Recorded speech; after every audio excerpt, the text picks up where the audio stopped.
What's good, YouTube? It's your boy, Blue Blood Sports TV, back at y'all with another one.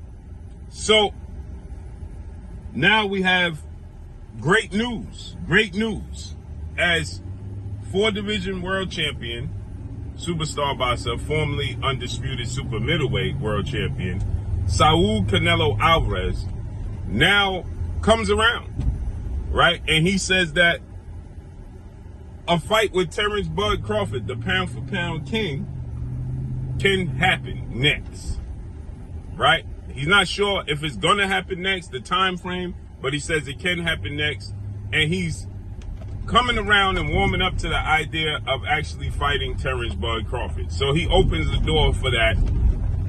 Prior to that, he was, sealing the door shut. Now he's opening the door to make this fight a possibility, which is great news. Terrence Crawford is a 4-division champion. He's 2-division undisputed champion. And more importantly, as we're going to talk about here in this video, he's going to be the unified WBA, WBO junior middleweight world champion in the next 30 days. Because it has just been announced by the premier boxing champion, founder and advisor Al Heyman, and PBC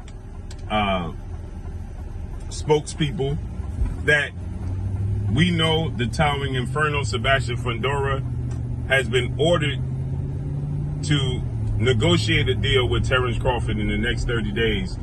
It could essentially go to a purse bid, but Fundora is going to vacate because Fundora, again, the PBC just confirmed that December is a target date for Fundora to fight against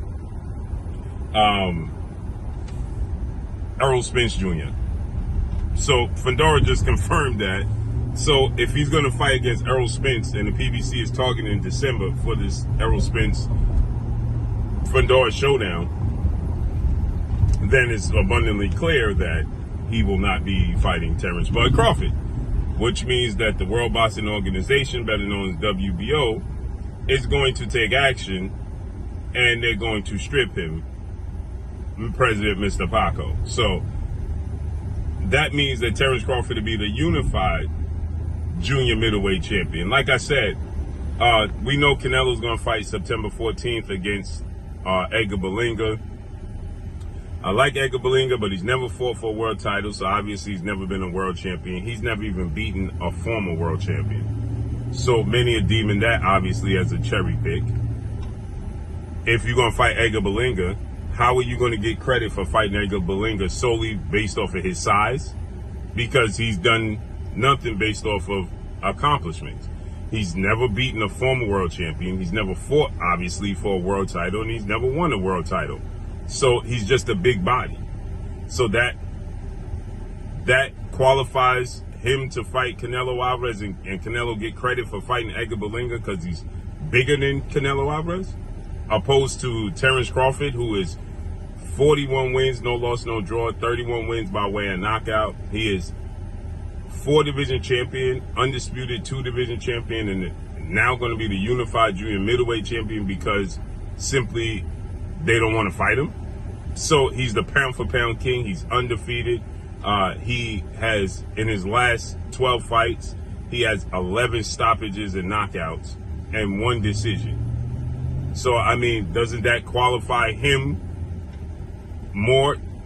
You're going to get credit beating that guy than the other guy just simply based off of size. So he's opened the door to that.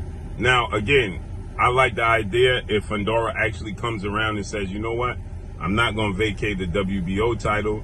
I'm going to keep him. I'm going to negotiate and fight Terrence Crawford. Then that shortens the road for Terrence Crawford to become undisputed in a third straight weight class. Undisputed at 140, undisputed at 147. This will give him the opportunity because 3 belts will be on the line. The WBC, WBO, and WBA. He beats Sebastian Fundora. He gets the winner of Bakram Mataliev, Tim Tszyu. They're going to fight October 19th. He can fight the winner of that fight for undisputed. So in 2 fights, Terrence Crawford could be undisputed at 140, 147, and 154. And there's no way possible Canelo Alvarez can just solely focus on his lack thereof size. as a reason to not fight him because of the accomplishments, right? It's shine bright. They're going to shine through the clouds, right? So with that said,